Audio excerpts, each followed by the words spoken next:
ice is getting less stable. I think we should get closer to the sea while we still can. We're organised. We can average 2, maybe 3 miles.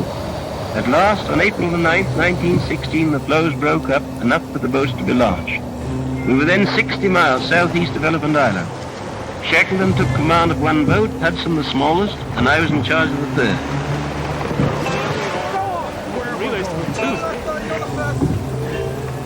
At the end of the first day's hard work, we hauled the boats onto a floe and turned in.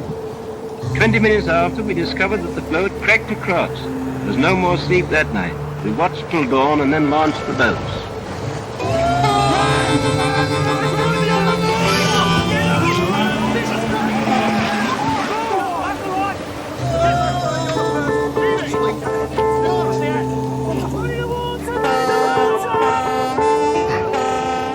Here 6 days and nights we were fighting our way towards Elephant Island. We had only one night's sleep. That was the second night when we camped on a small berg.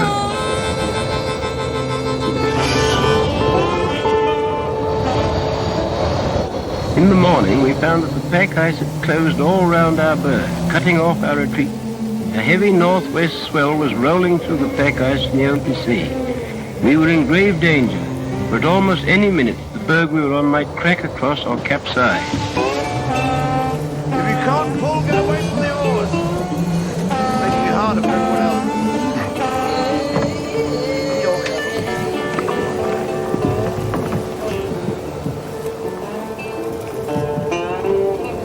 After 4 days more of almost unendurable hardship, we reached the island. Thirst was our greatest trouble, and Blackburrow and Greenstreet both suffered with frostbitten feet. I can't, sir. I can't move my feet. Stamp them. Keep stamping them.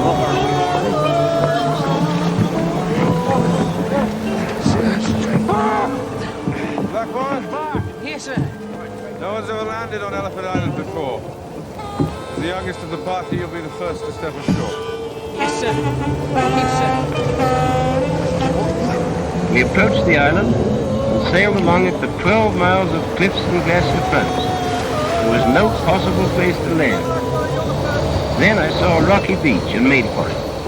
When we landed, many of the men were so weak that Shackleton said he was sure another night in the boats would have killed some of them.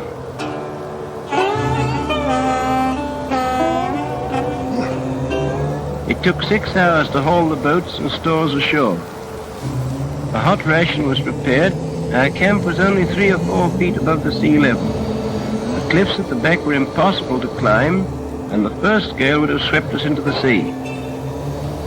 Shackleton looked for another camp, which he found 8 miles farther along the coast. We hauled the boats ashore and lived under them, turned upside down.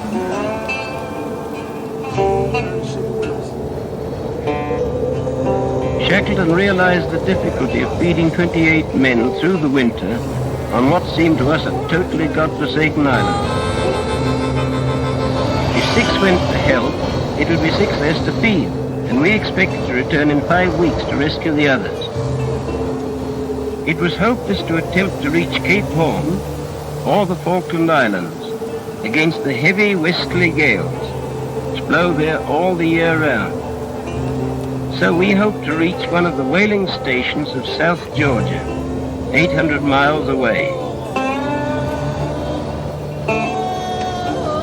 The largest of our 3 boats, the James Cairn, 22 feet long, was made ready for the journey.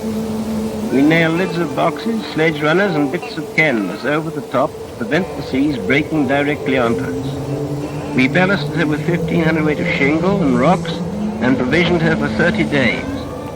The 22 men cheered us when we left, but afterwards many of them admitted that they never expected to see us alive again.